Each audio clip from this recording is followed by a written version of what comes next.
नमस्कार, स्वागत है आपका इस वक्त की बड़ी और अहम खबर में। और खबर की शुरुआत करते हैं बिहार से। बिहार के जमुई में प्रधानमंत्री नरेंद्र मोदी ने चुनावी जनसभा को संबोधित करते हुए कहा कि कांग्रेस के राज में भारत को गरीब और कमजोर देश माना जाता है। छोटे छोटे देश जो आज आटे के लिए तरस रहे हैं, उनके आतंकी हम पर हमला करके चले जाते हैं और तब ही कांग्रेस दूसरे देशों के पास से शिकायत लेकर जाते हैं। मोदी ने कहा, ऐसे नहीं चलेगा। आज का भारत घर में घुसकर मारता है। आज का भारत दुनिया को दिशा दिखाता है। कांग्रेस के राज में भारत को कमजोर और गरीब देश माना जाता था।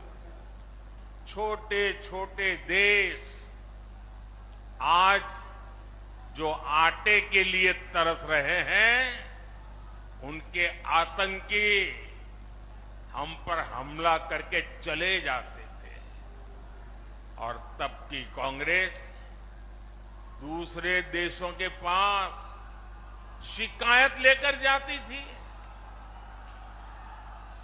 मोदी ने कहा, ऐसे नहीं चलेगा। भारत वही महान पाटलिपुत्र और मगध वाला भारत है।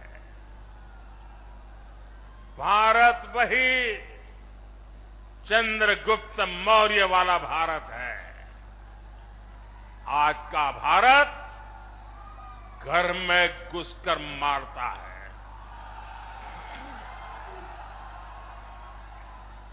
आज का भारत दुनिया को दिशा दिखाता है।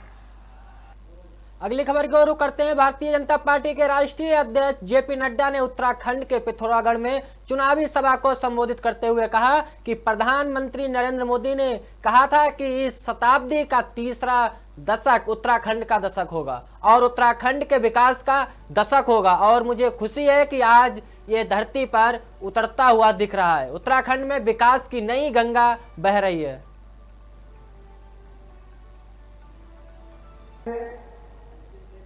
कि जैसा प्रधानमंत्री जी ने कहा कि इस शताब्दी का तीसरा दशक यह उत्तराखंड का दशक होगा और उत्तराखंड के विकास का दशक होगा।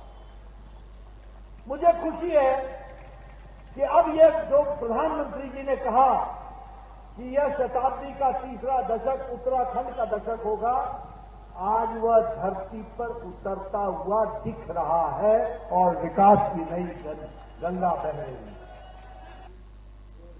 पश्चिम बंगाल की मुख्यमंत्री ममता बनर्जी ने कूच बिहार में चुनावी सभा को संबोधित करते हुए कहा कि सभी एजेंसियों को काम पर लगाया गया। राज्य के अधिकारियों का तबादला किया जा रहा है। जो सेंट्रल एजेंसी के एनआईए, सीबीआई, आईटी, इनमें से कितने अधिकारियों का तबादला हुआ। बंगाल में तो संभाल लूंगी, मेरे रहते हुए उनकी हिम्मत नहीं है बंगाल वासियों को छू सके। चुनाव से पहले सीएए लाया गया। आप जैसे ही रजिस्ट्रेशन सीएए नागरिकता के लिए अपना नाम दाखिल करेंगे, वैसे ही आपको बांग्लादेशी घोषित कर दिया जाएगा।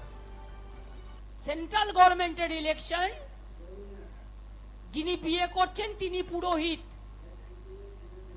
সব এজেন্সি কাজে লাগাচ্ছে, রাজ্য সরকারি অফিসারদের ট্রান্সফার করছে।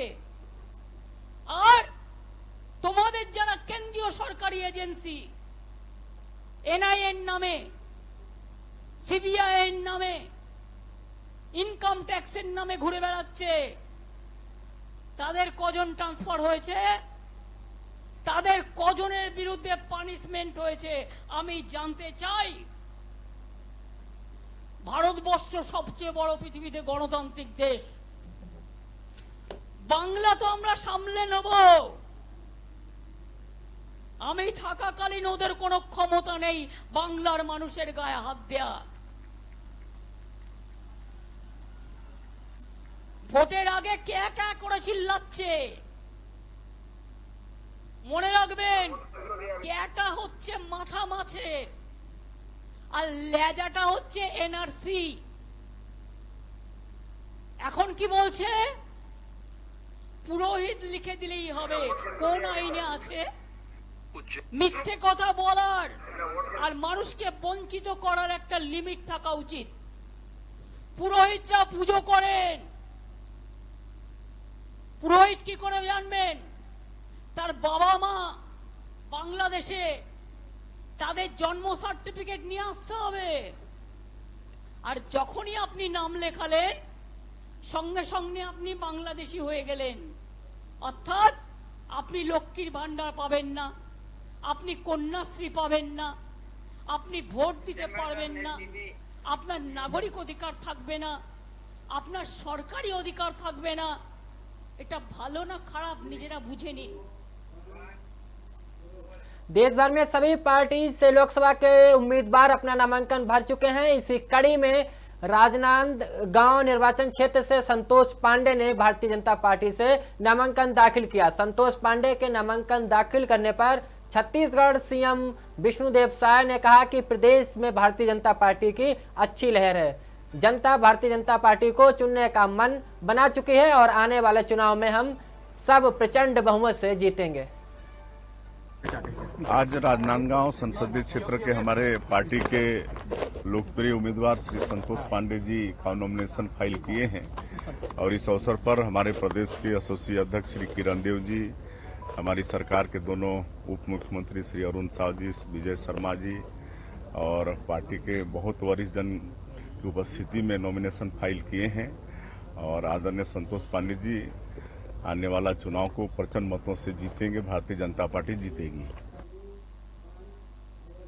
अगली खबर की ओर बढ़ते हैं। आप नेता संजय सिंह के जमानत पर नेशनल कॉन्फ्रेंस के नेता उमर अब्दुल्ला ने कहा कि उम्मीद करते हैं कि जल्द से जल्द न सिर्फ अरविंद केजरीवाल नहीं बल्कि मनीष सिसोदिया को भी जमानत मिल जाएगी। जम्मू कश्मीर और लद्दाख से बाहर चुनाव प्रचार के लिए मैं नहीं जाऊंगा। जम्मू कश्मीर की 3 सीटों पर नेशनल कॉन्फ्रेंस के लिए प्रचार करने और 2 सीटों पर कांग्रेस की मदद करने की जिम्मेदारी है। लद्दाख में भी हमें कामयाबी की उम्मीद है। बेल अदालत से मिली, इस पे चर्चा करने की क्या जरूरत है?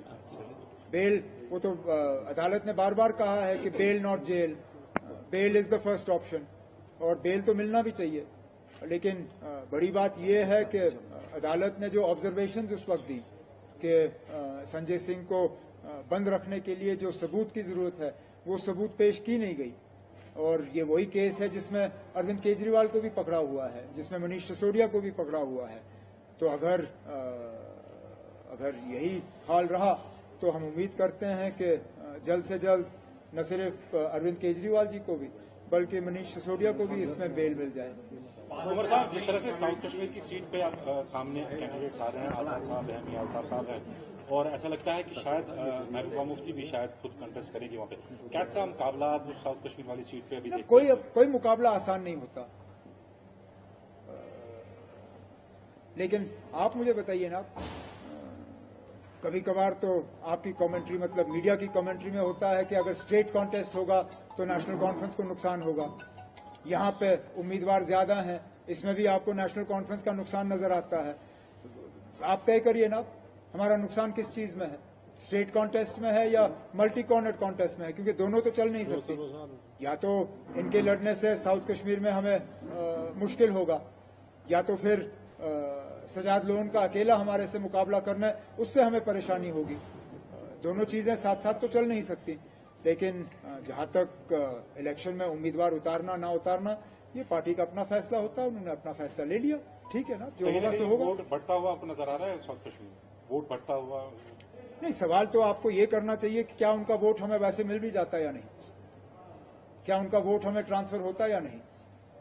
आप डीडीसी के नतीजे निकालिए और देखिए कितने वोट ट्रांसफर हुए। क्या उस वक्त वोट पीडीपी से नेशनल कॉन्फ्रेंस को ट्रांसफर हुए, या नेशनल कॉन्फ्रेंस से पीडीपी को, या उस वक्त पीसीबी थी, क्या वोट ट्रांसफर हुए या नहीं?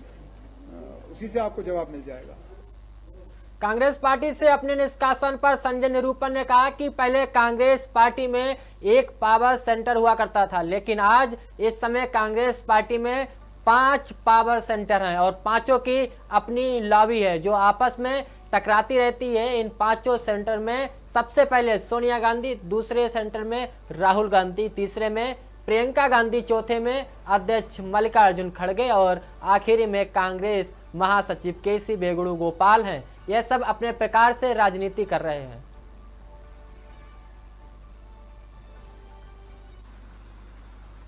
पहले कांग्रेस में एक पावर सेंटर हुआ करता था और उसका एक कॉकस होता था, उसके एक कोटरी होते थे, दरबारी होते थे और उसके खिलाफ बाकी लोग लड़ते रहते थे या संघर्ष करते रहते थे। इस समय कांग्रेस पार्टी में 5 पावर सेंटर्स हैं। आप चौंक जाएंगे सुनकर के, लेकिन ये सब हमने अनुभव किया हुआ है। अब पूछेंगे 5 पावर सेंटर कौन कौन से हैं, और पांचों के अपने कॉकस है, पांचों की अपनी लॉबी है और पांचों की जो लॉबी है वो आपस में टकराती रहती है, एक दूसरे को मारने में लगी रहती है। और उसमें बहुत सारे लोग, हमारे जैसे लोग जो किसी भी लॉबी का कोई बाहरी हिस्सा नहीं है, वो अक्सर तकलीफ में रहते हैं। और मैं अकेला नहीं, ऐसे लाखों लोग हैं कांग्रेस पार्टी से जुड़े। तो जो 5 पावर सेंटर है उसमें सबसे पहले तो परमादरणीय सोनिया गांधी जी का एक पावर सेंटर है, उनके आसपास के लोग हैं। दूसरे आदरणीय राहुल गांधी जी का भी एक अपना पावर सेंटर है, उनके आसपास भी एक कोटरी है जो अपनी दुकान चलाता रहता है। फिर बहन जी की भी एक अपनी कोटरी है, वो अपने ढंग से एक्सर्ट करती रहती हैं, अपना पावर एक्सर्ट करती रहती हैं। अध्यक्ष महोदय हैं, उनकी भी एक अपनी, उनका भी एक पावर सेंटर बन गया है। उनके आसपास जो लोग हैं वहां तो ऐसे ऐसे लोग हैं जिनके पास कोई राजनीतिक अनुभव नहीं, कोई राजनीतिक आधार नहीं, अचानक उनके साथ जुड़ के वो हाईकमान बन गए और इस तरह की बातें करते, इस तरह की भाषा का इस्तेमाल करते जो मैं आपके सामने यहां प्रस्तुत नहीं कर सकता। और आखिरी एक जो पावर सेंटर है जनरल सेक्रेटरी ऑर्गेनाइजेशन का, वेणुगोपाल जी का, वो भी एक पावर सेंटर बना हुआ है भाई। वो भी अपने ढंग से अपनी राजनीति करते रहते हैं। जब हिंदी बोलते समझ में नहीं आता, अंग्रेजी बोलते समझ में नहीं आता, मलयाली हमको समझ में नहीं आता है। एक ऐसा आदमी पिछले इतने वर्षों से बैठा हुआ है और संगठन लगातार गर्त में जा रहा है, संगठन लगातार बुरे खराब दौर में, खराब हाल में। तो एक कांग्रेस पार्टी में जो ये टकराव चल रहा है लॉबियों का, उसकी वजह से कांग्रेस छोड़ बीजेपी में शामिल होने के बाद गौरव भल्लभ ने कहा कि मैंने सुबह एक पत्र सोशल मीडिया के विभिन्न प्लेटफॉर्म पर डाला। उस पत्र में मैंने अपने दिल की सारी व्यथाएं लिख दी। मेरा शुरू से यह दृष्टिकोण रहा कि भगवान श्री राम का मंदिर बने, न्योता मिले, और कांग्रेस ने न्योते को अस्वीकार कर दिया। मैं इसे स्वीकार नहीं कर सकता। गठबंधन के नेताओं ने सनातन धर्म पर प्रश्न उठाए, कांग्रेस द्वारा उसका जवाब क्यों नहीं दिया गया। मैं अपनी योग्यता, ज्ञान का प्रयोग भारत को आगे ले जाने में करूंगा। पत्र भी सुबह सोशल मीडिया के विभिन्न प्लेटफॉर्म पर डाला, आप लोगों ने जरूर देखा होगा। और उस पत्र में मैंने अपने दिल की सारी व्यथाएं, इश्यूज जो मैं समय समय पर कांग्रेस पार्टी की लीडरशिप को अवगत भी कराता था, वो मैंने सारे उसमें लिख दिए। उसके अलावा मुझे कुछ नहीं कहना। मेरा दृष्टिकोण शुरू से यह रहा है कि भगवान श्री राम का मंदिर बने, न्योता मिले, और हम न्योते को कांग्रेस पार्टी लिख के भेजे कि हम नहीं जाएंगे, मैं इसे स्वीकार नहीं कर सकता। देश में मैं अर्थशास्त्र का विद्यार्थी हूं, बड़े समय तक अर्थशास्त्र और वित्त देश के प्रतिष्ठित संस्थाओं में पढ़ाया भी है मैंने। सुबह से शाम वेल्थ क्रिएटर्स को गाली, उन नीतियों को गाली, निजीकरण, उदारीकरण, वैश्वीकरण, जो पूरी दुनिया मानती है कि जो डॉक्टर मनमोहन सिंह जी और पीवी नरसिम्हा राव जी की सरकार ने किया, उन नीतियों को गाली। कोई बिजनेस करे उसको गाली, कोई विनिवेश में पार्टिसिपेट करे उसको गाली, एयर इंडिया कोई कंपनी खरीदे तो वो गलत। तो मुझे लगता है कि कहीं ना कहीं जो नीतियां हैं और जो इश्यूज हैं उसको कांग्रेस पार्टी टैकल करने में कहीं ना कहीं बड़े गैप उसके अंदर आ रहे हैं। और मैंने अपनी चिट्ठी में भी यही लिखा है। और मैंने प्रमुख कारण यह बताया कि मेरे में इतनी ताकत नहीं है कि मैं सुबह से शाम बैठकर वेल्थ क्रिएटर्स को गाली देता फिरूं, मैं नहीं दे सकता। मेरे में इतनी ताकत नहीं है कि जब सनातन धर्म के ऊपर सवाल उठाए और मैं चुपचाप बैठ जाऊं, मेरे से नहीं होगा। कांग्रेस पार्टी के नेताओं ने कांग्रेस पार्टी के जो अलायंस पार्टनर्स हैं उन्होंने सनातन धर्म के ऊपर बड़े बड़े प्रश्न उठाए, क्यों उसका जवाब नहीं दिया गया? एक इश्यू तो आप छोड़ नहीं सकते ना, उस इश्यू को तो आपको जवाब तो देना पड़ेगा। मैंने सारे विस्तार से ये सारी बातें इस चिट्ठी में लिखी है। मैं आदरणीय संजय मयूख जी से आग्रह करूंगा कि मेरी इस चिट्ठी की एक प्रति आपको जरूर दें, ताकि आपको पता लगे कि मेरा इश्यू बेस्ड रिजर्वेशंस क्या थे। और मैं महाभारत के इस छंद से अपने आप को हमेशा रेगुलेट और डायरेक्ट करता हूं, जो मैंने इस चिट्ठी में भी लिखा है। धर्म एवं हतो हंति धर्मो रक्षति रक्षित, तस्य धर्मो न हंतव्यो मा नो धर्मो हतो वधित।